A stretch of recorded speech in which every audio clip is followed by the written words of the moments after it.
नमस्कार, आप देख रहे हैं मीडिया दर्शन और मैं हूं आपके साथ प्रिंस कुमार। देखिए, बिहार चुनावी यात्रा के दौरान आज बिहार शरीफ विधानसभा एक बार हम पहुंच चुके हैं और यहां पे बिहार शरीफ के मन को भी टटोलना, यहां के प्रत्याशी जो है और यहां के स्थानीय लोग हैं उनसे भी बात करेंगे। लेकिन आज हमारे साथ जो खास मेहमान हैं वो आयशा फातिमा जी हैं। इनके बारे में हम बता दें, ये राजद पार्टी से ताल्लुक रखते हैं और ये अल्पसंख्यक समुदाय से आते हैं और ये अल्पसंख्यक प्रकोष्ठ के राष्ट्रीय उपाध्यक्ष भी हैं। सबसे पहले फातिमा जी, बहुत बहुत स्वागत है आपका।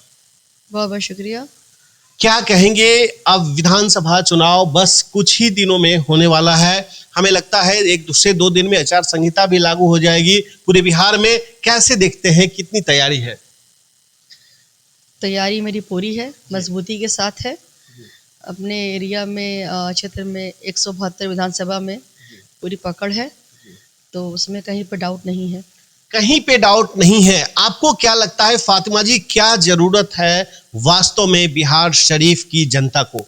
क्या लगता है कि जो यहाँ से मौजूदा विधायक हैं वो काफी लंबे समय से हैं और बिहार सरकार के मंत्री भी हैं, क्या किए हैं, क्या धरातल पे सच्चाई है?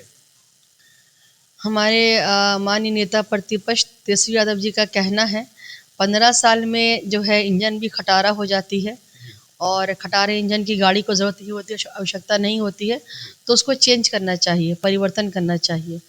तो इसी तरह परिवर्तन जो है ना सिर्फ पूरे बिहार में, बिहार शरीफ में भी बहुत ज़रूरी है।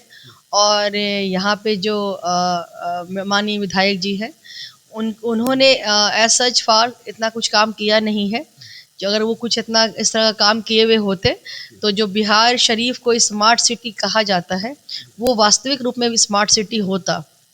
तो वो कहते हैं ना, कोई भी मूवी के पहले डिस्क्लेमर आता है, ये मात्र काल्पनिक है, इसका वास्तविकता से कोई लेना देना नहीं है। वैसे ही यहाँ पे भी कुछ हिसाब किताब है कि बिहार शरीफ में आज भी बहुत सारी चीज़ों की कमी है।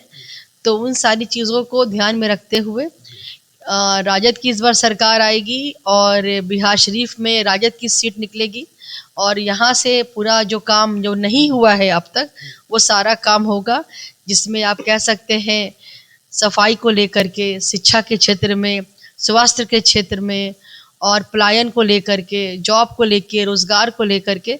तो इसके साथ आज तक आप देखेंगे कि बिहार शरीफ में बहुत सारे ऐसे क्षेत्र हैं, ऐसी जगह है जहाँ पे अभी तक ठीक तरह से बिजली भी नहीं पहुँचा है और स्मार्ट मीटर की हम बात करते हैं। आज तो मैं आपको बताऊं कि कुछ इससे पहले जो भी बारिश का मौसम जो चल ही आ रहा है, तो लोगों के घरों में नाले का पानी घर में घुस जाता है, जिसको आप जल प्रवाह कहते हैं। तो इस तरह का भी बहुत सारा समस्या है जो बिहार शरीफ की जनता झेल रही है। तो इन सारे समस्याओं का समाधान होगा और हमारे माननीय नेता प्रतिपक्ष तेजस्वी यादव जी के द्वारा ही होगा और उन्हीं के शासन में बिहार शरीफ भी स्मार्ट सिटी वास्तविक रूप में बनेगा। चलिए, तेजस्वी यादव के शासनकाल में बिहार शरीफ स्मार्ट सिटी बनेगा। लेकिन सवाल ये भी है फातिमा जी, क्या लगता है, अगर आपकी पार्टी की ही हम बात करें तो आपकी पार्टी से बिहार शरीफ से कई दावेदार हैं, जहां तक हमें अभी तक खबर आई है, और अल्पसंख्यक समुदाय की बात करें तो इसमें भी कई दावेदार हैं, और दावेदार से आप अलग कैसे हैं? पार्टी आप पे भरोसा क्यों दिखाएगी? इस पे कुछ कहिए। ये आपका बहुत अच्छा सवाल है। हाँ। सबसे बड़ी बात तो मैं ये कहूँगी कि मैं किसी को दावेदार नहीं मानती, क्योंकि ये दावेदारी देखी ये जाती है किसने कितना काम किया है, उसके काम के उसके जो उसने कार्यशील जो काम यहाँ पे किया है, लोगों के दिलों में कितना उतरा है और धरातल पे कौन हमेशा मौजूद रहा है। ऐसा नहीं है कि मैं जुमा 8 दिन पहले पार्टी में आई हूँ और मैंने तब से काम शुरू किया, प्रचार किया है। मैं काफ़ी समय से पार्टी में काम कर रही हूँ, सक्रिय हूँ। और आप ये भी देखिए कि एक महिला होने के नाते मेरी दावेदारी ज़्यादा मजबूत इसलिए भी है क्योंकि एक पुरुष जितना कार्य करने की क्षमता रखते हैं उससे कहीं ज़्यादा बढ़ के मैंने काम किया है। जो कि एक नेक्स्ट टू इम्पॉसिबल है, क्योंकि फीमेल के साथ बहुत सारी चीज़ें होती हैं।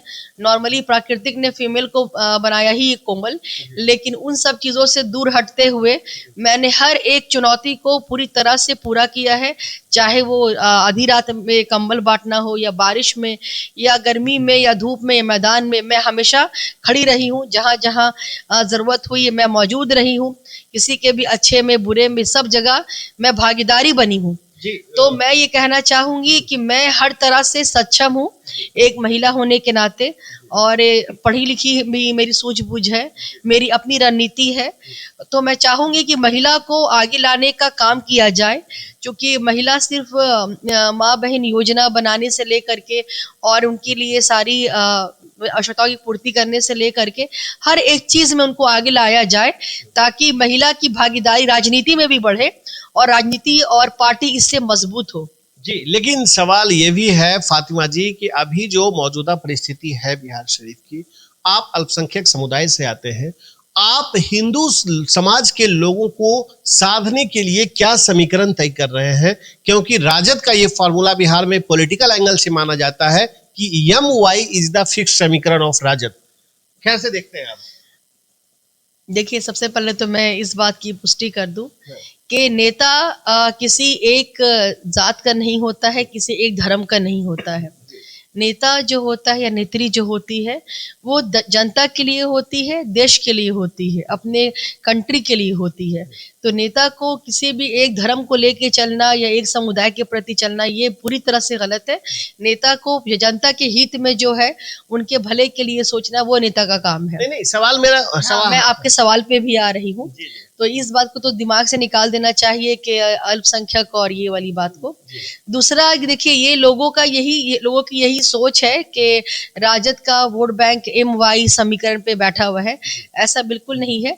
हमने दलित में, महादलित में, पिछड़ा में, अति पिछड़ा में भी बहुत काम किया है, और इसके साथ साथ उन क्षेत्रों में भी काम किया है, गए हैं, लोगों से मिले हैं, जनसंवाद किया है, सम्मेलन किया है, जहाँ पे पहले से दूसरे का क्षेत्र के मंत्री का क्षेत्र का एरिया था।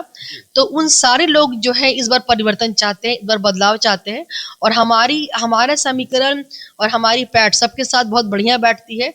और हमने अपना एक कमिटी के तौर पे एक लेवल पे इतना काम मैंने कर दिया है कि आने वाले समय में वही लोग मुझे जो है वोट देने के लिए आगे आएंगे, ये भरोसा है कहीं ना कहीं इनको। लेकिन उसके साथ सवाल ये भी है कि यदि आप पे बिहार शरीफ की जनता भरोसा दिखाती है, तो आप आएंगे, तो आते ही आप लोगों के लिए क्या करेंगे?